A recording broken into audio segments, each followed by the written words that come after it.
بسم اللہ الرحمن الرحیم۔ سبق کا دوسرا مفہوم آپ کے خدمت میں پیش کیا جا رہا ہے۔ مرد کا اپنی بیوی کو تحفہ دینا اور بیوی کا اپنے شوہر کو تحفہ دینا کیسا ہے۔ حدیث مبارکہ 1162 سیدنا ابن عباس رضی اللہ تعالیٰ عنہما کہتے ہیں کہ نبی کریم صلی اللہ علیہ وسلم نے فرمایا ہے، جو شخص اپنی ہبہ کی ہوئی چیز کو واپس کر لے، وہ مثل اس کتے کی ہے جو اپنے قے کر کے پھر کھا لے۔ عورت کا اپنے شوہر کی موجودگی میں خاوند کے سوا کسی اور کو کوئی چیز ہبہ کرنا اور لانڈری کا آزاد کرنا جائز ہے۔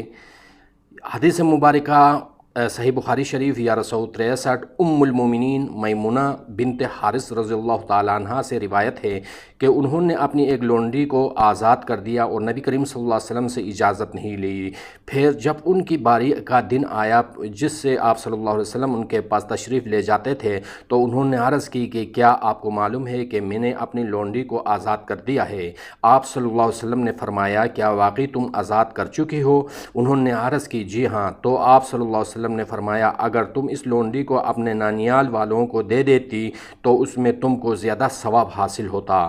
حدیث مبارکہ 1164 ام المومنین عائشہ صدیقہ رضی اللہ تعالیٰ عنہ کہتی ہیں کہ رسول اللہ صلی اللہ علیہ وسلم جب سفر کا ارادہ فرماتے تو اپنے بیویوں کے درمیان قرعہ ڈالتے تھے، ان میں سے کسی کا نام نکل آتا تھا اس کو اپنے ساتھ لے جاتے تھے، اور آپ صلی اللہ علیہ وسلم اس میں سے ہر بیوی کے لیے ایک دن رات مقرر کر دیتے تھے، سوائے سودا بنت زمعہ رضی اللہ تعالیٰ عنہ کے کہ انہوں نے اپنا دن رات ام المومنین عائشہ صدیقہ رضی اللہ تعالیٰ عنہ کو دے دیا تھا، اور انہیں اس میں رسول اللہ صلی اللہ علیہ وسلم کی خوشنودی مطلوب تھی۔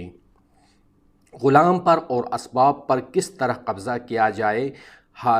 حدیث مبارکہ 1165 صحیح بخاری شریف سیدنا مسعور بن مخرمہ رضی اللہ تعالیٰ عنہ کہتے ہیں کہ رسول اللہ صلی اللہ علیہ وسلم نے کچھ قبائیں تقسیم فرمائی اور سیدنا مخرمہ رضی اللہ تعالیٰ عنہ کو نہیں دی، تو انہوں نے کہا کہ اے میرے بیٹے، مجھے رسول اللہ صلی اللہ علیہ وسلم کے پاس لے چلو۔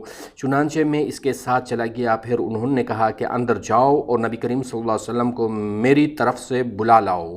وہ کہتے ہیں کہ میں آپ صلی اللہ علیہ وسلم کو بلا لایا، پس آپ صلی اللہ علیہ وسلم باہر تشریف لائے اور اس قباؤں میں سے ایک قبا آپ صلی اللہ علیہ وسلم کے پاس تھی۔ آپ صلی اللہ علیہ وسلم نے فرمایا کہ ہم نے تمہارے لیے چھپا رکھی ہے۔ انہوں نے دیکھا تو نبی کریم صلی اللہ علیہ وسلم نے فرمایا، محرمہ خوش ہو یا نہیں؟ اس چیز کا تحفہ دینا جس کا پہننا مکروہ ہو کیسا ہے۔ حدیث مبارکہ 1166 صحیح بخاری شریف سیدنا ابن عمر رضی اللہ تعالیٰ عنہما سے روایت ہے کہ نبی کریم صلی اللہ علیہ وسلم سیدنا فاطمہ الزہرا رضی اللہ تعالیٰ عنہ کے گھر گئے تو اس میں داخل نہیں ہوئے، باہر ہی سے واپس تشریف لے گئے۔ جب سیدنا علی رضی اللہ تعالیٰ عنہ آئے تو سیدنا فاطمہ الزہرا رضی اللہ تعالیٰ عنہ نے اس سے بیان کیا۔ انہوں نے نبی کریم صلی اللہ علیہ وسلم سے اس بارے میں دریافت کیا تو آپ صلی اللہ علیہ وسلم نے فرمایا، میں نے دروازے پر ایک ریشمی پردہ دیکھا، اس لیے واپس چلا گیا۔ آپ صلی اللہ علیہ وسلم نے فرمایا، بھلا ہم کو دنیا سے کیا مطلب؟